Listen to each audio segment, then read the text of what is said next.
So we all heard the news from this weekend. Joe Burrow went down with that toe injury. Looks like he's going Yeah. to be out for about 3 months, and that's going to leave the Bengals in need of a quarterback if they want to stay afloat Yeah. and stay in the race for the playoffs this season, like they were last year, right? So last year they had a slow start, made a real big push towards the end, and Yeah. fell just short. So they want to avoid that again this year. So they're going to have to go out and get a stopgap until Joe Burrow does return to the lineup.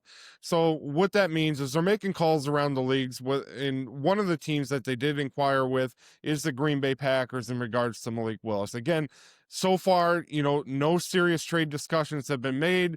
It's just more calls and inquiries at this point. And for Green Bay's perspective, the team really does value Yeah. Willis quite a bit, right? He's proved himself last season in 2024 when he stepped in when Jordan Love got hurt, right? He brought us 2 wins, and he had a pretty formidable, efficient passer rating for the Green Bay Packers. So Green Bay, you know, they don't just consider Malik Willis a bench warmer, right? They see Yeah. him more as a real insurance policy if something were to happen to Jordan Love.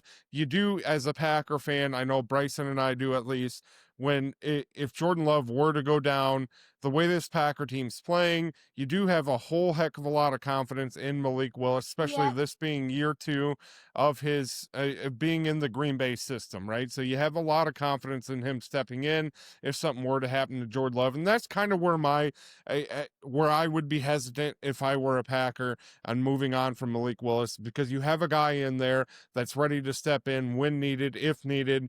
So I'd be very hesitant. It would take an awful lot, and what I mean by Yeah. an awful lot for a backup quarterback, I'm talking probably a second round draft pick for him. That may move the needle for Brian Gutekunst to send him to a place like Cincinnati. Outside of that, I just don't see Green Bay moving on from him. We do have him on contract through the end of next season. If this were a contract year for him, they may be more prone to shopping him around a little bit, but seeming we do have him under contract for another year, I Yeah. think he probably stays put in Green Bay again. This is just a lot of talk right now. There's no real traction to this right now, but we all know how quickly these things can pick up and go, Yeah. especially recent history. You're looking at the Micah Parsons trade. So, Bryson, we'll kind of transition off